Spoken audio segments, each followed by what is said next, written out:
Bienvenue sur France 24, il est 18h30 à Paris. À la une de l'actualité, l'Égypte et le Qatar parrainent un nouveau cycle de négociations. On démarre avec le Proche-Orient, mais on va tout de suite à Jérusalem retrouver Benyamin Netanyahou qui donne une conférence de presse à l'instant. Une démilitarisation de la bande de Gaza et affirme que finalement les otages, eh bien, c'est d'abord une solution militaire à l'écouter.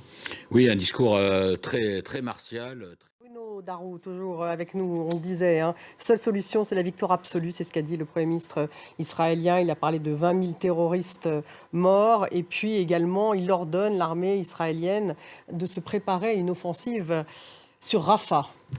Oui, une offensive terrestre sur Rafah. Merci beaucoup Bruno. Voilà ce qu'on pouvait dire sur cette conférence de presse de Benyamin Netanyahou, le secrétaire général de l'ONU d'ailleurs, qui a mis en garde aujourd'hui justement contre un assaut israélien terrestre de Rafah aux impacts incalculables, a-t-il dit. Bonsoir, merci beaucoup d'être avec nous ce soir. Vous revenez tout juste de Gaza, vous y étiez 2 semaines.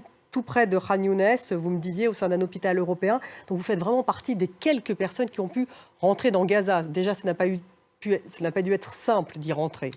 Non, c'était pas simple, puisque arrivé à Rafah... Merci Iman Marifi. C'était important de vous avoir, donc infirmière, un membre de l'ONG Palmed. Merci encore, c'est rare effectivement d'avoir votre témoignage. Il compte parce qu'on a personne, les journalistes ne peuvent pas accéder à Gaza, on n'a pas d'informations. Merci encore pour votre témoignage. Avec plaisir. Et on le disait, le secrétaire général de l'ONU met en garde contre un assaut israélien terrestre de Rafah. Justement, on le disait, aux impacts incalculables. La nuit dernière, Rafah donc, a été la cible d'une attaque aérienne. Rebecca Martin.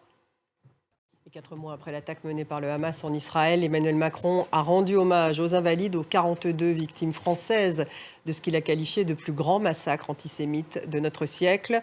3 ressortissants français sont toujours otages présumés du Hamas à Gaza. Reportage Maryse Burgot. Au Pakistan, au moins 28 personnes ont été tuées dans le sud-ouest du pays. 2 explosions provoquées par des engins piégés.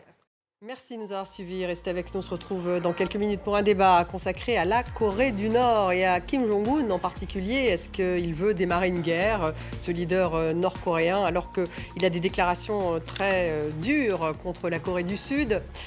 Est-il le nouvel allié de Vladimir Poutine également? Et quels sont ses objectifs et ses desseins? Voilà les questions que nous allons poser à nos invités dans quelques minutes. Restez avec nous.